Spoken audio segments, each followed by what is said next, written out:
Hi everyone. Today I'm talking with Christie, a professional licensed expert on emetophobia. She's really one of the first people that has brought about exposure and resources for this very under-researched health issue. It's great to have her on. Hi Anna, and thank you for joining me today. Can you tell me a little about what you do?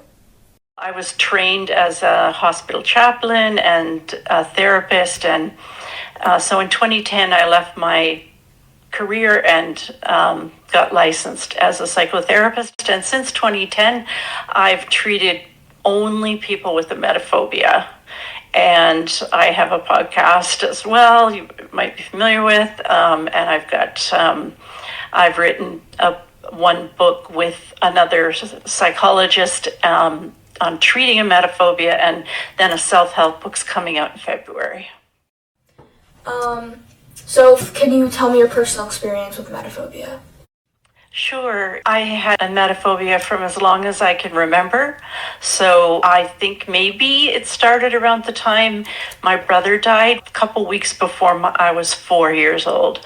And after that, I was afraid of sick people. And, I was born in 1958. So, of course, there was not only no internet, but they used to lock people up who had mental illness. So I was terrified to ever tell anyone what I was afraid of. So I was just somebody who acted very strange as a child and got shuffled around to a lot of different people to try and help. And I didn't want to go to school, and all sorts of different things. And as time went on, eventually in the 80s, someone was doing an exposure and response prevention treatment. By the time the internet happened around 2000, I was able to start to set up some exposure pictures and videos and things and put them online. And I put up one of the first websites of resources.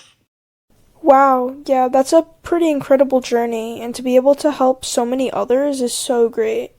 Now that you've worked through it, how do you see yourself differently? Well, I had 3 children. I used to run away from them if they were sick or they said they felt sick. People said, "Oh, your mother instinct will take over," but it didn't.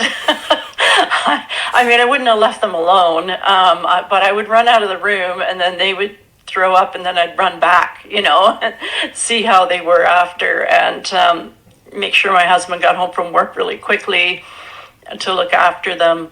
But now they're all grown. I have 7 grandchildren, and I'm fine with them being sick, or they bring stuff home from school all the time.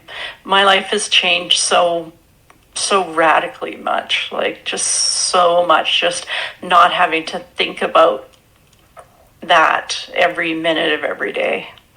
Yeah, I definitely had similar thoughts about having kids of my own. I was terrified to think about pregnancy sicknesses or having to take care of my kids when they got stomach bugs. Why do you think specific phobias like emetophobia are less recognized or talked about compared to others like fear of heights or spiders? According to scientific research so far, it's massively under-researched, but about 6% of women, 1% of men are afraid of vomiting. So that's, in the United States, that's over 20 million people. And only about 0.2% of them will seek help. A lot of people won't seek help, even though the problem is bad enough. So we're not really sure how many people have it. But it is more rare than heights or spiders or whatnot. But I think it's because it's embarrassing. I think that vomiting is sort of a private thing. People would like to just go into a bathroom, shut the door. And so you don't talk about it. Plus, a lot of people with emetophobia are ridiculed. Other people say, "What do you mean you're afraid of vomiting? Nobody likes it." Yeah, I completely agree. I always believed that my fear would be laughed at or dismissed because, while no one actually enjoys throwing up, it might be hard to imagine how debilitating it could really be. What factors do you think can contribute to someone developing a phobia like this? That's a great question, and I don't know the answer because the scientific research doesn't know the answer either, not yet.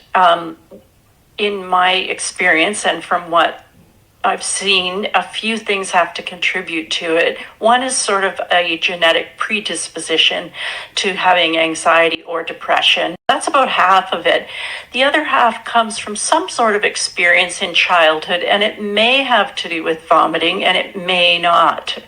It may just have to do with you moved from one state to another. Your mother went back to work. Then, because we don't vomit very often, we get into a cycle of avoidance. So for years, decades maybe, we avoid vomiting. And avoidance is what makes a phobia grow and grow and grow and get bigger and bigger and more catastrophic. And we start to think it's the worst thing that could ever happen to you in the whole wide world, that kind of thing.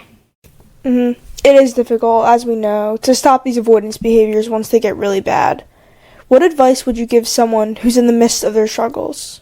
My advice is always to get professional help if they can.